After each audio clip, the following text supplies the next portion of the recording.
문재인 전 대통령의 사위였던 서모 씨의 특혜 채용 의혹을 수사하고 있는 검찰이 조국 대표를 참고인 신분으로 오늘 소환했습니다. 자, 그 모습 먼저 보고 이야기 나눠보시죠. 라인이 여기인가요?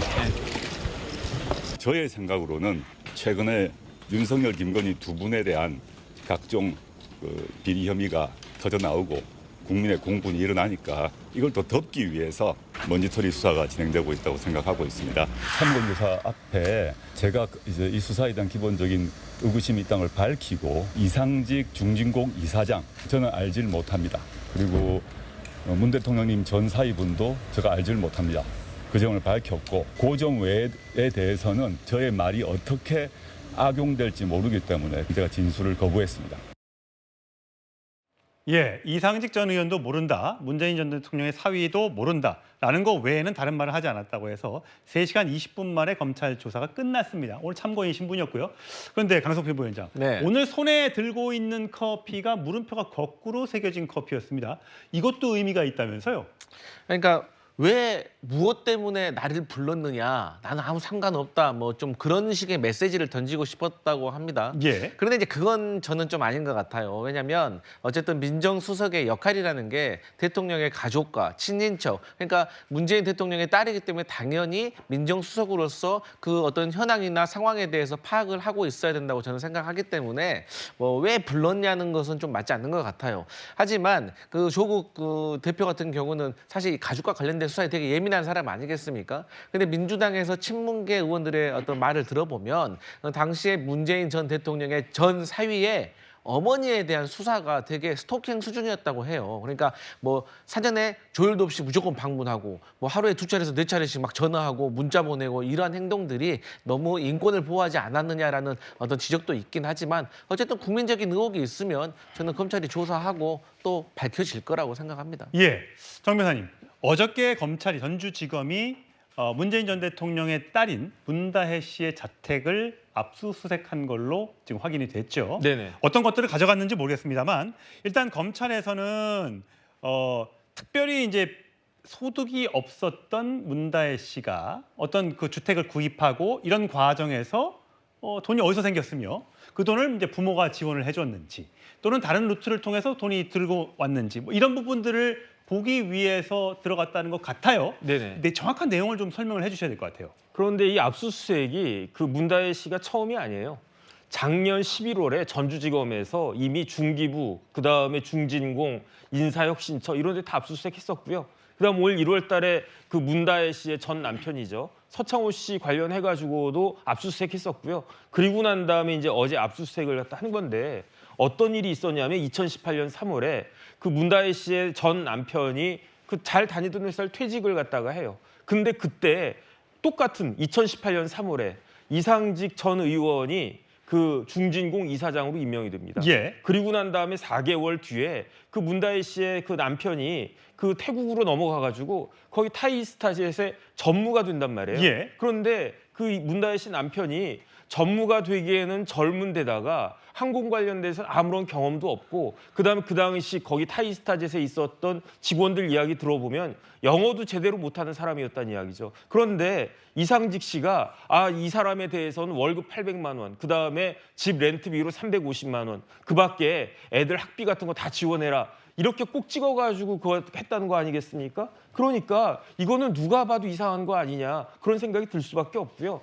다른 걸 다 떠나가지고 조국 대표가 저런 식으로 이야기하는 거는 말이 되지가 않습니다. 왜냐하면 저 당시에 조국 대표 뭐였습니까? 민정수석이었잖아요. 예. 그때 만약에 그 청와대에 특별감찰관이라도 있었으면 그건 특별감찰관 일이다라고 이야기할 수 있었겠지만 특별감찰관도 없는 그런 상황에서 민정수석이었는데 문재인 대통령 딸이 뭐 한 대여섯 명 됩니까? 유일한 외동딸이잖아요. 그 외동딸이 태국으로 간다라고 하는데 민정수석이 아무도 그것도 모른다? 그다음에 이상직과 관련해가지고 아무것도 모른다? 그다음에 그 사위도 모른다? 이게 민정수석으로서 할 말인가? 저는 그런 생각이 들고요. 마지막으로 열흘 전에 판결이 나왔어요. 이상직 관련해가지고. 어떤 판결이 나왔냐면은 이상직 그 전 의원이 그 이스타젯에다가 어떤 그 사람을 채용을 했는데 그 사람이 누구였느냐? 국토부의 공무원 딸이었다고요. 그러니까 그 국토부 공무원 딸을 그 부정 채용했다고 해가지고 징역형이 나왔고 그 다음에 이렇게 청탁했던 그 국토부의 항공정보실장도 징역 1년에 집행유예 2년 나왔습니다. 그러면 그 국토부 딸이 저렇게 이스타항공에 부정 채용된 거 하고 그 다음에 서모 씨가 그렇게 타이스타젯의 전무라고 하는 고위직으로 채용된 것하고 뭐가 다른가 저는 그런 생각이 들고요. 이런 것과 관련해 가지고 할 말이 있으면 해명을 갖다가 해야지 뭐 그 물음표를 갖다가 거꾸로 두는 그런 거 들고 간다고 해가지고 국민들이 뭐 잘한다고 박수 쳐줄 것 같지는 않다는 생각이 듭니다. 예, 검찰 수사가 진행 중이고 여기에 대해서 혐의가 없다면 정당한 돈을 가지고 정당하게 투자를 했고 정당하게 취업을 했다면 문제 없음으로 혐의 없음으로 나오지 않겠습니까? 여기에 대해서 친문계 인사들은 이게 정치 보복이다, 탄압이다 이렇게 생각하고 있는 것 같습니다. 목소리 들어보시죠. 도저히 상식 밖의 일이 벌어지고 있습니다. 검찰 독재 정권의 마지막 발악이라고 생각이 듭니다. 예, 서정욱 변호사님. 어쨌든 지금 뭐 이게 언제적 일인데 지금 와서 막 먼지떨이 수사를 하고 있느냐. 정치 보복도 좀 적당히 해라. 이제 뭐 이 정권 끝나가는데 어디 한번 해볼까 뭐 이런 식의 반응이 나오더군요. 오히려 이제 그 늦었죠. 4년 전에 고발했잖아요. 근데 그걸 오히려 저는 정권의 힘으로 캐비넷에 이어가지고 이제 그 수사를 막은 거죠. 이게 이제 정권이 바뀌면서 이창수 지금 중앙지검장이 전주지검장으로 올 때 그때부터 이제 그 수사가 본격화 된 거고요.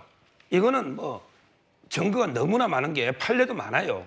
왜 그러냐면 이제 그 타이스타젯이 정상적으로 삼성전자나 현대차처럼 이런 회사가 아니에요. 비행기가 한 대도 없는 사사기의 페이퍼 컴퍼니입니다. 여기에 왜 전무라는 직책으로 월급에다가 주급에다가 그렇게 주겠습니까? 이거야말로 중진공 이사장, 그다음에 그 공천의 특혜 이거하고 대관계가 있는 거예요. 지금 영장을 보면 제3자 뇌물로 돼 있는데 제3자 뇌물이 되면 이제 그 부정한 청탁을 입증해야 되는데 저희 법조인들이 볼 때는요. 이거는 이제 직접 뇌물입니다. 왜 그러냐면 이제 그 계좌를 압수했잖아요. 원래 문재인 가족이 대통령 가족이 생활비를 대주되잖아요. 직업이 없으면 딸이니까. 예. 근데 그걸 대신 이스타젯에서 월급으로 대신 대준 거 아닙니까? 그걸 이제 의혹을 하고 있는 거죠. 지금 혐의가 있다는 거죠. 예, 그러면 그 혐의대로라면 이거는 직접 뇌물이에요. 두 가지 이유로. 첫째는 가족이라는 거. 그다음에 돈을 줄게, 채권자가 줄게, 대신 갚아주면 이게 직접 뇌물입니다. 그럼 부정한 청탁도 요건이 필요 없어요. 따라서 이거는 상당히 그 유력한 증거들이 많고 이미 관련자들이 한 10몇 명 가까이 조사받은데 예. 제가 처음 보는 게요. 모든 주요 피해자가 묵비권하는 건 처음 봤습니다. 서창호 씨도 3번 조사 묵비권, 이상직도 묵비권, 그다음에 임종석 실장도 묵비권, 청와대 친인척할 행정관도 묵비권, 그다음에 조국 대표도 묵비권. 이게 뭡니까? 예. 국민 앞에 소상히 밝혀야지. 왜 전부 묵비권 행사합니까? 법정에 가서 아마 밝히겠다 뭐 그런 얘기 같아요. 본인의 진술들이 불리하게 작용할 수 있다는 생각 때문에. 자, 장 변호사님. 네. 오늘 뭐 민주당에서는 이런 반응이 나왔어요. 이미 이혼한 지 3년 가까이 된 문다희 씨의 주거지를 압수수색하고 이게 무슨 수사에 도움이 되냐 이런 반응이 나왔습니다. 그렇습니다. 왜냐하면 2018년도에 있었다는 사건 아니겠습니까? 지금 혐의가 거의 확정된 것처럼 말씀하셨지만 이거 공소유지 어려울 겁니다. 만약에 기소하면. 어떤 점에서 그렇습니까? 제가 봤을 땐 그렇습니다. 일단 문재인 대통령이 일단 생계를 자체적으로 꾸리기 어려운 딸 가정에 금전적 지급을 한 거 맞습니다. 그 이후에 하지 않았고 그게 이 중진공 그 이사장이었던 이상직 그 전 의원에게 그 직을 주면서 그 대가 관계로 딸의 남편이 전 남편이 이 급여를 받았기 때문에 그게 뇌물이다. 이 점점은 사실관계로 성립하는데 그 인과관계를 어떻게 입증할지 제가 잘 모르겠습니다. 예. 그리고 이 압수수색을 무리하다고 주장하는 건 이게 무려 6년 전 사건입니다. 고발이 이뤄진 건 4년 전이었습니다. 정말 혐의가 있으면 이 정부 들어서 계속해서 전 정부 탓을 하고 여러 수사를 진행했는데 과연 그대로 뒀을까요? 시간을 조율하고 뭔가 이 정부의 실정이 드러나고 김건희 여사와 관련해서도 제대로 무혐의 수순으로 가는 이 국면에 이걸 다시금 꺼내든 게 아닌가라는 의혹을 당연하지만 가질 수밖에 없는 겁니다. 이걸 생계를 지원하다가 직장이 생겨서 돈을 지원하지 않았다고 해서 그 돈이 뇌물이다. 문재인 대통령이 뇌물의 주범이다. 이게 과연 법원에서 받아들여질 논리라고 전 검찰이 생각하는지부터 의문입니다. 예, 양측이 첨예하게 지금 맞서 있기 때문에 이게 이제 기소로 가게 될지, 가게 된다면 재판은 어떻게 될지는 아직까지는 좀 시간을 두고 지켜봐야 할 것 같습니다. 네, 저희는 다음 주로 가겠습니다.